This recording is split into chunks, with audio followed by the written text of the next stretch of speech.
In this video, I'm going to explain paramagnetic and diamagnetic properties for elements.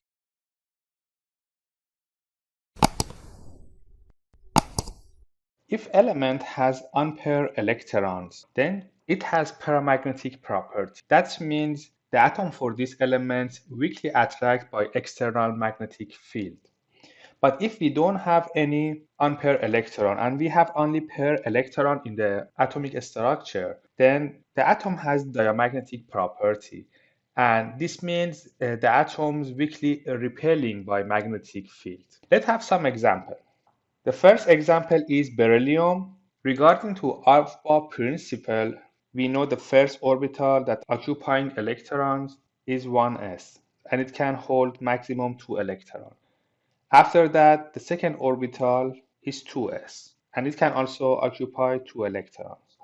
So the electron configuration for beryllium atom is 1s2, 2s2.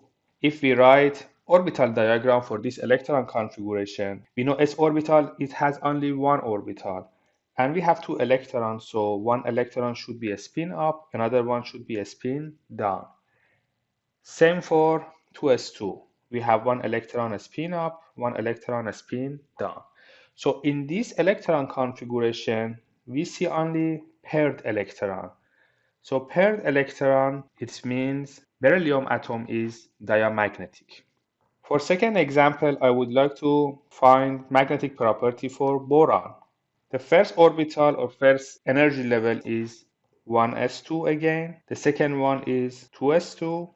After that, after 2s, based on the alpha principle, we have 2p. And because we already have 4 electrons here, we need to only put 1 electron in 2p. So this is the electron configuration for boron. And for finding the orbital diagram, we know p orbital has actually 3 orbitals. So for 1s2, we have 2 electron again here, so it's pair.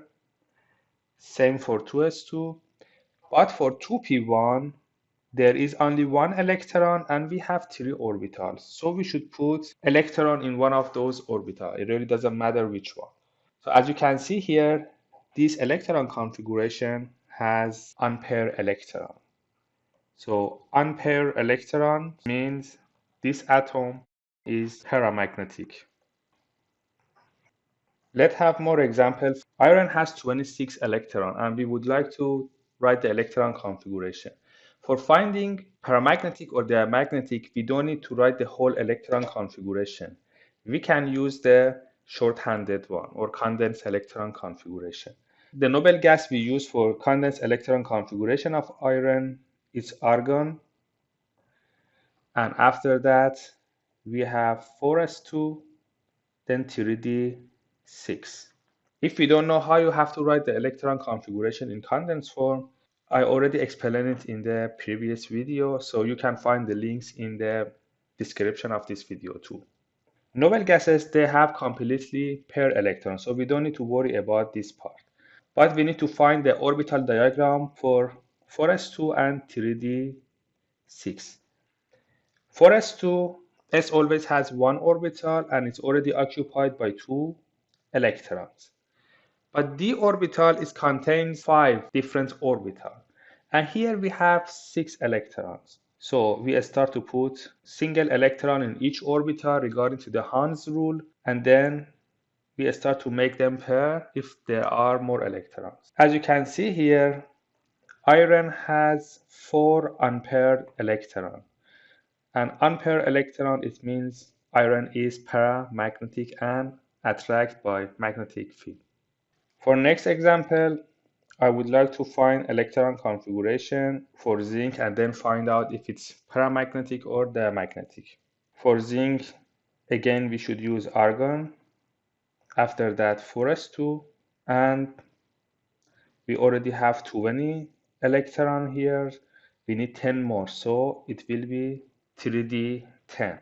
The orbital diagram for 4s2, we have paired electrons here. And for 3d10, let's start to put single electron in each orbital.